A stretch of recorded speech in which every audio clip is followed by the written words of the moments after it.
Hi friends, welcome to Achan Bala recipe. இன்றைக்கி ரொம்ப டேஸ்ட்டான ஒரு குழம்பு தான் பார்க்க போகிறோம். ரொம்ப டேஸ்ட்டாக இருக்கும் இந்த குருமா. சூப்பரான டேஸ்ட்டில், நான்வெஜ் டேஸ்ட்டில் இருக்கும். நீங்களும் எப்படி செய்யுதுன்னு பார்க்கலாம் வாங்க. இப்போ ஒரு கடாயில் 2 ஸ்பூன் எண்ணெய் விட்டுட்டு 2 மீடியம் சைஸ் வெங்காயம் நல்ல பொடியாக நறுக்கி எடுத்து வச்சுருக்கேன். இது கூட ஆட் பண்ணிவிட்டு நல்லா வதக்கிக்கலாம். 10 சின்ன வெங்காயம் ஆட் பண்ணியிருக்கேன். சின்ன வெங்காயம் ஆட் பண்ணால் குழம்பு வந்து ரொம்ப டேஸ்ட்டாக இருக்கும், அதுக்காக தான் ஆட் பண்ணியிருக்கேன். இப்போ இதை நல்லா வதக்கிக்கலாம். வதங்கின பிறகு 2 மீடியம் சைஸ் தக்காளி, இந்த குழம்புக்கு வந்து ஈக்குவல் ரேஷியோவில் போட்டிங்கன்னா ரொம்ப டேஸ்ட்டாக இருக்கும் குழம்பு. இப்போ மீடியம் சைஸ் தக்காளி 2 ஆட் பண்ணியாச்சு. 1 ஸ்பூன் இஞ்சி பூண்டு பேஸ்ட்டு, இதை நல்லா ஆட் பண்ணிவிட்டு வதக்கிக்கலாம். முள்ளங்கியை வந்து நம்ம எப்போவுமே வதக்கிட்டு ஆட் பண்ணோம்னா முள்ளங்கிலேருந்து ஒரு மாதிரி ஸ்மெல் வரும். அந்த ஸ்மெல் வந்து குழம்புல இல்லாமல் நல்லா டேஸ்ட்டாக இருக்கும் குழம்பு. மொச்சக்காலே அந்த மாதிரி வரும், ஒரு சிலருக்கு பிடிக்காது. அதனால் நம்ம இந்த மாதிரி வதக்கிட்டு சேர்த்தோம்னா சூப்பராக இருக்கும் குழம்போட டேஸ்ட்டு.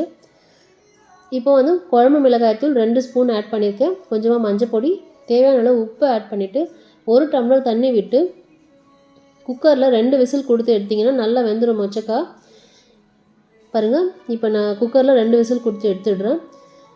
இதுக்கப்புறம் வந்து தேங்காய் வந்து ஒரு முடி தேங்காய் எடுத்து நல்ல ஒரு ஃபைன் பேஸ்ட்டாக நம்ம அரைச்சி எடுத்துக்கலாம். இப்போ குழம்பு ரெடி ஆகிடுச்சு.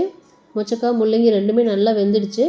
இப்போ இந்த ஸ்டேஜில் நம்ம தேங்காய் வந்து நல்லா ஃபைன் பேஸ்ட்டாக அரைச்சி வச்சுருக்கிறது இது கூட ஆட் பண்ணிக்கலாம். ஆட் பண்ணிவிட்டு ரொம்ப நேரம் கொதிக்கணும்னு அவசியம் இல்லை, 3 to 4 மினிட்ஸ் கொதிச்சா போதும் குழம்பு. இப்போ தேங்காய் ஆட் பண்ணியாச்சு.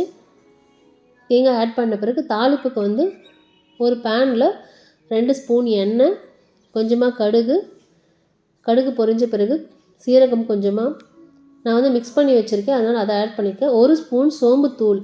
இப்போ சோம்புத்தூள் இல்லை அப்படின்னு சொன்னால் நீங்கள் 1 ஸ்பூன் கரம் மசாலா கூட ஆட் பண்ணிக்கலாம், இன்னும் சூப்பராக எம்மியாக இருக்கும் டேஸ்ட்டு. இப்போ கறிவேப்பிலை ஆட் பண்ணி இந்த தாளிப்பை வந்து இந்த குழம்போடு சேர்த்துடலாம். தாளிப்பு சேர்த்த பிறகு ரொம்ப நேரம் கொதிக்கணும்னு இல்லை, லைட்டாக ஒரு கொதி வந்தால் போதும். ரொம்ப டேஸ்ட்டான ஒரு குழம்பு இது. சூப்பரான டேஸ்ட்டில் செம எம்மியாக இருக்கும். இதே அளவுகளோட இதே ஸ்டைலில் நீங்களும் ட்ரை பண்ணி பாருங்கள். ட்ரை பண்ணி பார்த்து எப்படி இருக்குன்னு சொல்லுங்கள் ஃப்ரெண்ட்ஸ். இதுவரை நம்ம சேனலை சப்ஸ்கிரைப் பண்ணலன்னா சப்ஸ்கிரைப் பண்ணிக்கோங்க, உங்கள் ஃப்ரெண்ட்ஸ்க்கும் ஷேர் பண்ணுங்கள்.